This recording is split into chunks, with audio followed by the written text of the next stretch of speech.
Hello and welcome to another BikeRide.com bike review. My name's Scott, and today we're looking at the Velotric Summit 1. We've recently reviewed several models from Velotric, so if you want to check those out, I put the links in the video description down below the video. If you haven't already, it would be great if you could subscribe and hit the notification icon so you don't miss any future reviews. And of course, if you find this review helpful, a thumbs up really helps us out. In this review, I'm going to go over the Summit 1 specifications, run it through some standardized tests, list the key pro and cons, and give my overall thoughts on whether or not the Summit 1 performs as Velotric says that it will. So to start things off, who are Velotric? Velotric is a California-based US e-bike brand, and they sell a wide range of electric bicycles for everything from commuting and shopping to urban recreation, carrying cargo, and having fun off-road. They've really upped their game this year, launching a bunch of upgraded models that, in my view, deliver some great performance and value. Does the Summit 1 live up to this tradition? Well, it's time to find out. So what is the Summit 1? Well, the Summit 1 is an electric hybrid bike. The beefy hardtail frame, relatively slack head angle, and 120mm suspension fork, along with those wide bars and chunky tires, give it a purposeful look. And you could be forgiven for thinking that it's a real mountain bike. It's even ready to take a dropper post. However, in its marketing materials, Velotric does avoid the term mountain bike, instead focusing on the Summit 1's capacity as a multi-terrain adventure bike. As we'll see later in this review, avoiding this terminology makes sense, as despite its looks, this is not a true mountain bike. The frame comes in two frame sizes, and it has a 750 watt hub motor alongside a 48 volt, 14.7 amp hour battery. You also get switchable torque and cadence sensors, and pedal power is handled by a 1x8 Shimano drivetrain. And Shimano also supplies the hydraulic disc brakes. The Summit 1 has the same 15-level assistance system that's found on many of the new Velotric bikes, with 3 ride modes and 5 pedal assist levels in each ride mode. With its removable throttle and a top speed that can be set at between 12 and 28 miles per hour, this bike is easily configured for any of the 3 e-bike classes. Our first pro is the motor, and the Summit 1 delivered great performances in our hill climb tests alongside impressive 0 to 20 acceleration times. The powerful hub motor provides plenty of assistance, and power ramps up nicely through the pedal assist levels and the ride modes. At higher pedal assist levels, the motor has more than enough grunt to climb any hill that I tackled. But for steeper hills, I did need to step up to at least trail mode and pedal assist level 4 or 5. True to its name, that trail mode is ideal for riding trails, with a good spread of power across all 5 pedal assist levels. I found boost mode was best for maintaining high speeds on the road and quickly getting over the steepest paved climbs. And with the top speed set to 28 miles per hour, the Summit 1 was really easy to ride in traffic. The thumb lever control is easy to use, and it gives good control over the output of the motor, which responds crisply. The second pro is the control and adjustability. Velotric has provided a lot of control over the Summit 1's configuration and settings. Velotric's 3x5 pedal assist system effectively gives you 15 assistance levels. You also have the choice of torque or cadence sensor, and the ability to set the top speed between 12 miles per hour and 28 miles per hour in 1 mile per hour increments. All these adjustments make it easy to fine-tune the Summit 1's performance to suit personal preferences and different cycling styles. As I mentioned earlier, the Summit 1 can be set up for class 1, 2, or 3, and the throttle is easily removed. The rear light also has 3 settings, depending on whether you prefer a steady light plus brake activation, flashing light plus brake activation, or a steady light plus a flashing brake light. You can add fenders and a rack, and the frame accepts an internally cabled dropper post, although doing that does require running the rear light's wiring outside the seat post. I've included a link below to Velotric's video tutorial, which shows you what's involved in changing that.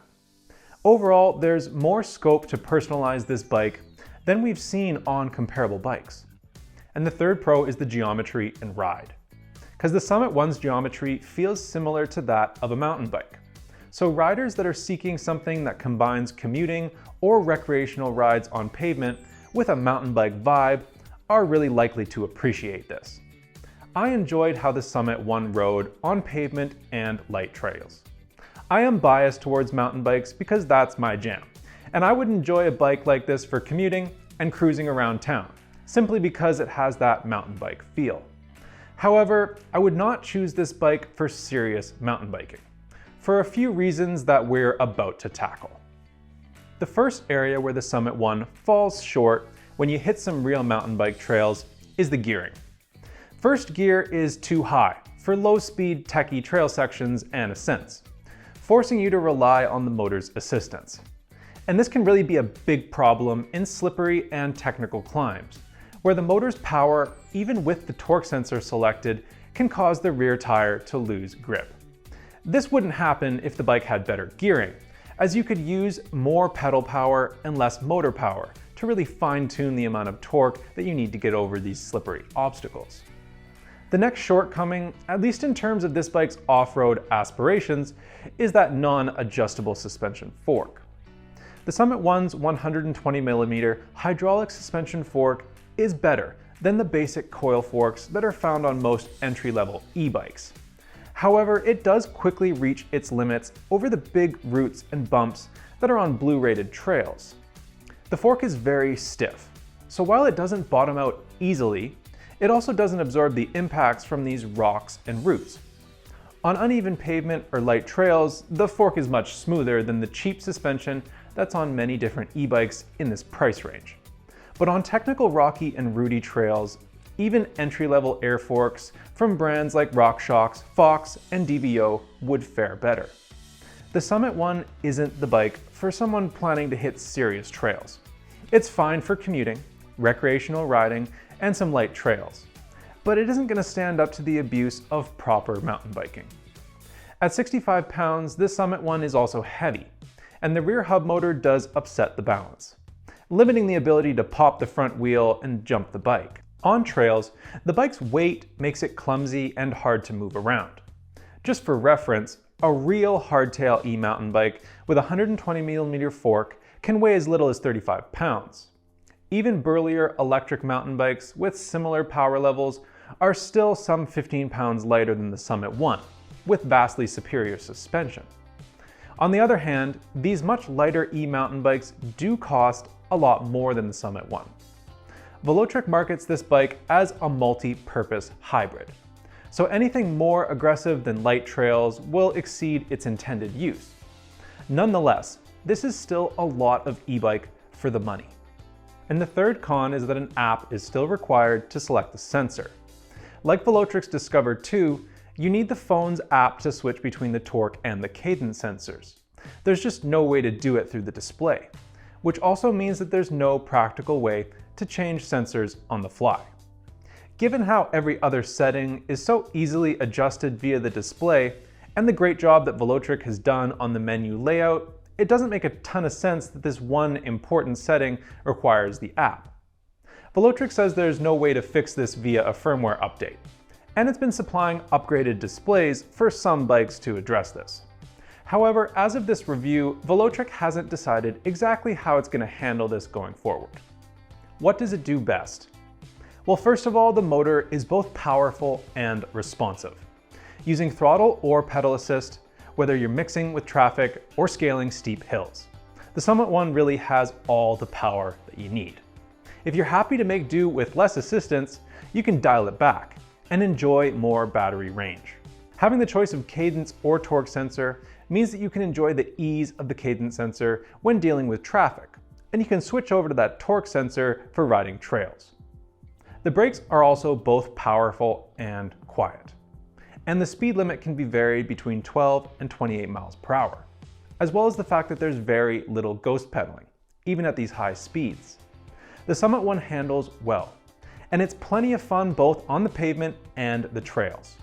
It's really a versatile bike that can handle work or play, and if you opt for the fenders and the rack, the Summit One really does make a great commuter. Now off-road, this bike is reasonably capable, with geometry, handling, and tires that let you explore the bike's limits. The Summit is UL listed, and it has IPX6 weatherproofing on the bike and IPX7 on the battery. This weatherproofing is ideal for off-roading, and it does make bike cleaning afterwards very easy, and of little concern for affecting anything with water. Finally, Velotric has made it easy to set the bike up for full compliance with e-bike classes 1, 2, and 3. Overall, the Summit 1 is well designed and well made, with quality levels that feel on par with Velotric's Discover 2 and T1 ST Plus. Despite its looks, the Summit 1 is not a serious mountain bike. It lacks suitable gearing, and the suspension fork isn't sophisticated enough for challenging trail sections, as well as the fact that the bike's overall weight and balance mean that it's not really worth investing in a better fork. Additionally, the Summit 1 isn't ideal for commuting unless you decide to factor in the cost of that additional rack and fenders. I think that the Summit 1's frame looks great, with a nice shape and smooth welds. And this one is finished in what Velotric calls space black, which really looks more like a dark gray, especially with the metallic finish catching the light. The Summit 1 is also available in sunrise orange and royal blue. Suspension is handled by a hydraulic fork with 120 millimeters of travel and a lockout. It has a threaded through axle and a 15 by 110 millimeter boost spacing. The frame has clearance for tires up to 3 inches wide. This test bike has a 780 millimeter handlebar and a 50 millimeter stem. The regular size has a 760 millimeter handlebar and 35 millimeter stem. Velotric says this large size fits riders from 5'8" to 6'6", but I really think the upper limit is more like 6'3" or 6'4" for comfort.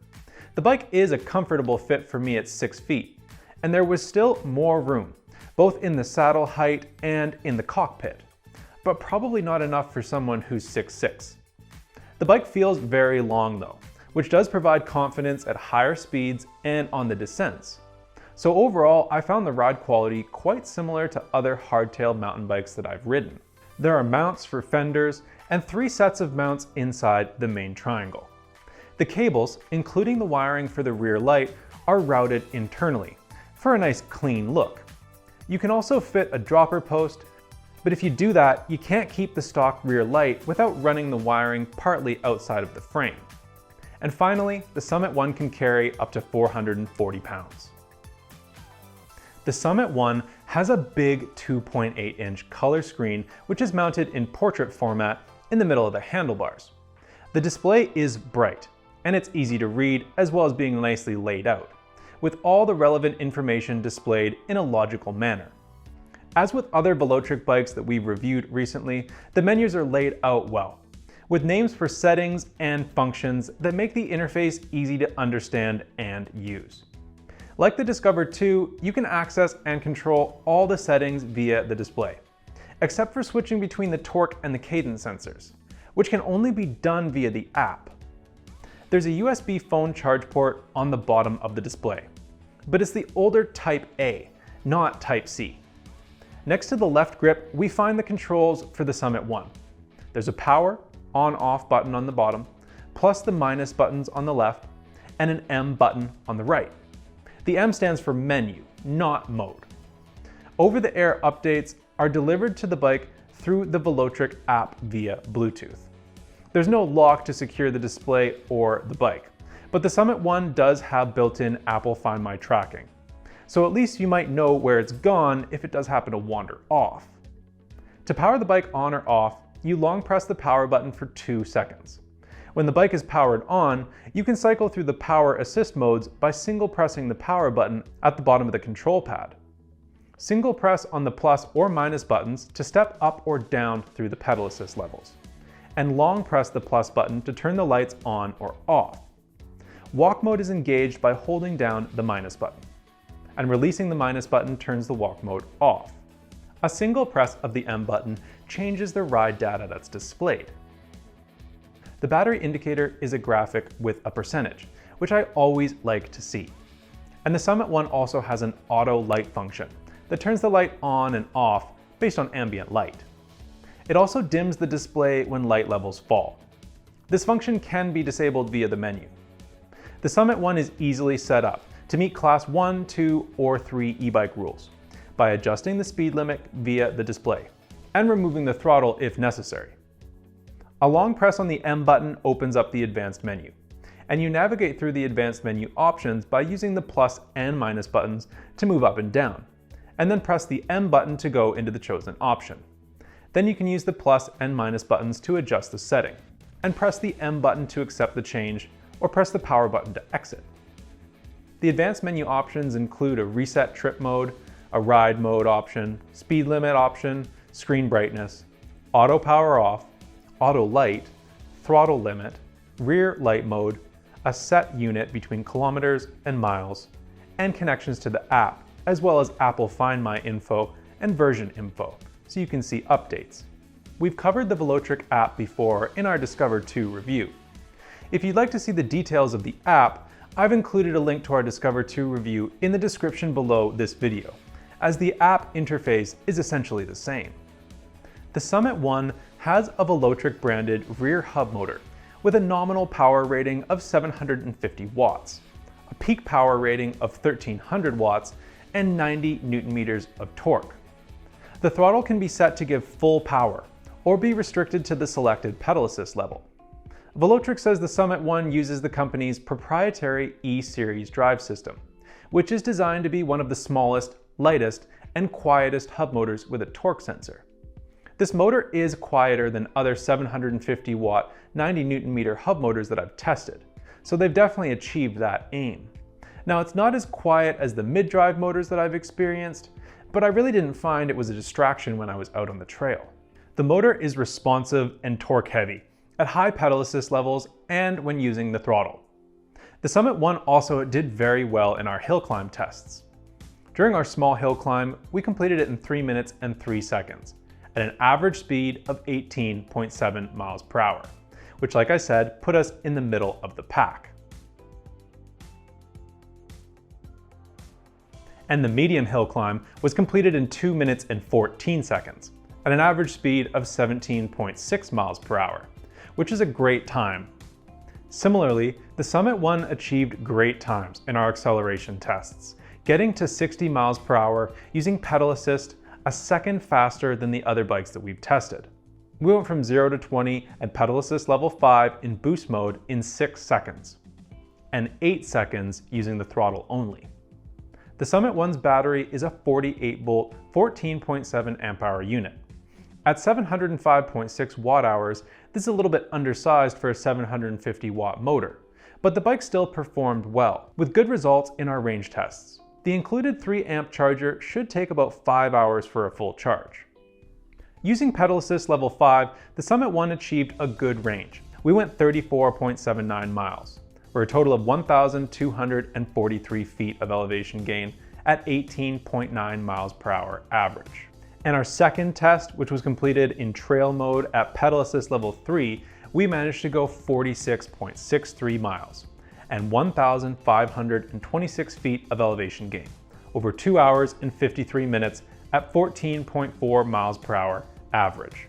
The Summit One's almost 47 miles and over 1,500 feet of elevation gain are right up there with the best bikes that we've tested. The battery lives in the down tube, with access from underneath, and the charge port is easy to access and is protected by a flap. The battery can also be charged on or off the bike. To remove the battery, insert the key and twist to unlock. And once this is done, the key isn't needed to remove or reinstall the battery. When unlocked, the battery pops out slightly. And next, you can locate the lever just above the battery and press this lever to release the battery fully. Then pull the battery down and out of the down tube.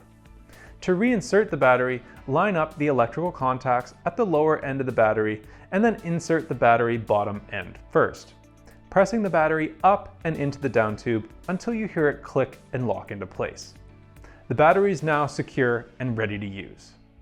The Summit One has a Shimano Altus 8-speed drivetrain with a 44-tooth chainring and an 11 to 32-tooth cassette. I experienced only limited ghost pedaling at 28 miles per hour. However, low-speed tech sections and steep climbs were a challenge on the Summit 1, which could really do with a bigger first gear cog at the back to help with techie ascents. As a result of that too high first gear, you rely more on motor assistance in steep climbs and low-speed sections which are requiring more torque.